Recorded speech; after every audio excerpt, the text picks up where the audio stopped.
आज आम्ही आले आहोत ननदबाईकडे. माझी जाऊबाई, माझ्या घरचे छोटे छोटे मुलं, फक्त सासूबाई घरी होत्या कारण त्यांची तब्येत ठीक नव्हती. तर ह्या माझ्या चुलत ननदबाईंच्या घरी आम्ही आलो आहोत. त्यांनी आम्हाला आज संडे स्पेशल म्हणून आम्हाला जेवण करायला बोलवलं होतं. आज नॉनव्हेज आणि जे नॉनव्हेज न खाणारे त्यांच्यासाठी अंडे होते. तर अंडा करी करणार होते आणि नॉनव्हेजची पण भाजी झालेली होती. आम्हाला थोडं याला लेट झालेलं होतं. तर मग स्वयंपाक वगैरे पूर्ण आटपून घेतला आणि आम्ही छान सर्वजण असं जेवण करायला बसलो.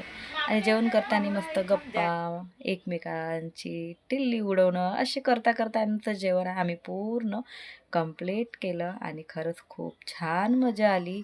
आम्ही सर्वजण असे म्हणजे भेटलो आणि माझ्या नणंदबाईसुद्धा वर्धेवरून आलेल्या होत्या आणि हा जो आमला प्रोग्राम होता. तर त्यानंतर असं जेवण वगैरे आम्ही सर्व आटपून घेतलं आणि दुपारच्या टायमाला मग काय करायचं सर्वजण आम्ही लेटलेलो होतो. तर मग नणंदबाईंनी काढली यूज आणि म्हणजे त्यांच्या भावाचं म्हणजे जे माझे देर आहे चुलत देर छोटेवाले त्यांचं लग्नाची व्हिडिओ कॅसेट आम्हाला बघायची होती. हे खरंच व्हिडिओ कॅसेट बघून एक अशी एक आठवण राहते ना, की म्हणजे कितीही वर्ष झाले तरी पण एक आपली ती मेमोरीज बनून राहते. आपण म्हणजे टाईमपास म्हणून त्याला बघू शकतो, हसू शकतो आणि खरंच काही खूप म्हणजे आपल्या आठवणी साठवलेल्या असतात. आणि असे आमचे एक सर्वांचे कोणी जे हळद लावायला येणार होते सर्वजण आपापले फोटो व्हिडिओ बघून वगैरे हसायचे. आणि कोणी असं नाचलं तसं नाचलं असे वगैरे बघायचे. आणि खरंच मला तर असं वाटते की नाही नेहमीसुद्धा का नाही महिन्यांनीसुद्धा पण वर्षातून एक तरी वेळा आपल्या फॅमिली मेंबर्समध्ये आपल्या मुलांना तरी नक्की घेऊन जावे. आणि असं जे लग्न राहते कुठे राहते जिथं आपण मुलांना घेऊन जाऊ शकतो तर अशा ठिकाणी खरंच घेऊन जा. कारण की आपल्याला आपले फॅमिली कोण आहे हे मोठ्यांना माहीत असते, पण आपल्या छोट्या मुलांना आपले जे बाकीचे जे फॅमिली मेंबर्स आहेत ते खरंच कोणाला माहीत नाही राहत. कोण लागतात हे त्यांचे, कोण आजोबा लागतात, कोण आजी लागतात, कोण काका मामा असं काकू वगैरे खरंच मुलांना काही माहीत पडत नाही. जे आपले सख्खे नाते आहे फक्त तेच मुलांना फक्त तेवढ्या पुरतंच माहीत राहते. कारण की आजी मामा मामी आणि मामा मामीची मुलं बस एवढंच त्यांना म्हणजे एवढंच नातं त्यांना कळतं. म्हणजे व्यतिरिक्त त्यांना कोणतंच नातं काही समजत नाही आणि कळत पण नाही. आणि कोण आपलं ओळखीचं आहे कोण पराय हे सुद्धा त्यांना काहीच माहीत नाही. तर मला असं वाटतं की वर्षातून एक तरी वेळा आपल्या फॅमिली मेंबर्सच्या म्हणजे आपल्या घरी कोणी या म्हणजे आलेलं कोणी म्हणजे किंवा मग आपण त्यांच्या घरी गेलेलं हे खरंच कळलं पाहिजे.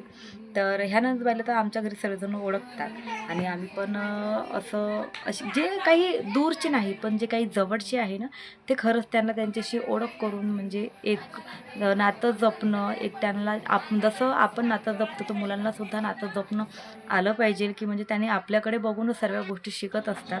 मला तर असं वाटते. आणि म्हणून जसं आपण जिथं जिव्हाळा ठेवला तर मुलं पण तिथंच आपला जीव लावतो आणि म्हणजे रिलेशन कसेच टिकवायचे ते हे आपल्याकडूनच शिकल्या जातात. मुलं शिकतात.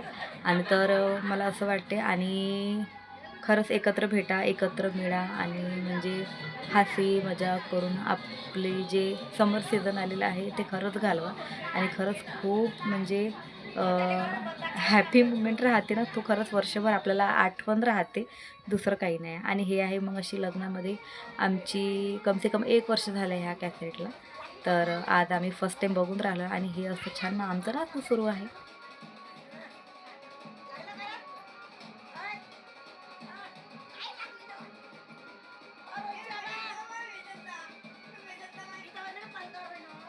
आमचं जेवण, कॅसेट वगैरे सर्व आटपून गेलं आणि मग 7 वाजले होते. मग आम्ही घरी जायला निघालो. कारण की आम्हाला आमच्या घरी रिटर्न पण जायचं होतं. तर माझ्या ह्या नणंदबाई आलेल्या होत्या जे आम्हाला सार करण्यासाठी. तर त्यांनी आम्हाला बस स्टॉपपर्यंत मदर्स डे सेलिब्रेशन यांनी आमच्या घरी केक आणलेला वगैरे होता. आणि कमसे कम खरंच माझ्या सेलिब्रेशनसाठी छोटे आणि मोठे मुलं खरंच खूप त्यांना असं इंटरेस्ट आहे की त्यांना म्हणजे आमचे जे छोटे मोठे काही प्रोग्राम्स वगैरे राहतात त्यांनी पुढे घुसून पुढे म्हणजे हातभार एकमेकांना हातभार करून असा प्रोग्राम छोटासा म्हणजे सेलिब्रेशन करतात. आणि खरंच फॅमिली जेवढी मोठी राहिली ना खरंच कोणी असं म्हणतात की फॅमिली मोठी राहिली तर काहीच बरोबर होत नाही. पण आमची फॅमिली खरंच खूप छान आहे.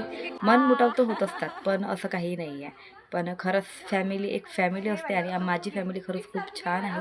आणि खूप म्हणजे आम्ही सर्वजण हॅपी आहोत आमच्या फॅमिलीमध्ये. आणि असं सेलिब्रेशन आमचं असं सुरू होतं.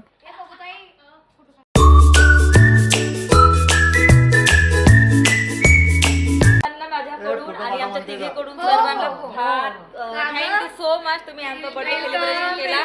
तर माझ्या ह्या क्यूट क्यूट मुली हवाले ह्या सर्व हे भाषी आहे, हे सर्वात छोटी आहे आणि हे समजदार आणि शांत मुलगी आहे. आणि माझे हे कार्टून तुम्हाला माहितीच आहे. अशी माझी फॅमिली आहे आणि सर्वांना एकदा अजून सर्वांना बाय करून द्या का माझ्या. Happy mother's day. ज्या पण मदर्स बघत आहे त्यांना पण हॅपी मदर्स डे. तर अशा प्रकारे आजचा ब्लॉग येतेच खतम करते. तर आता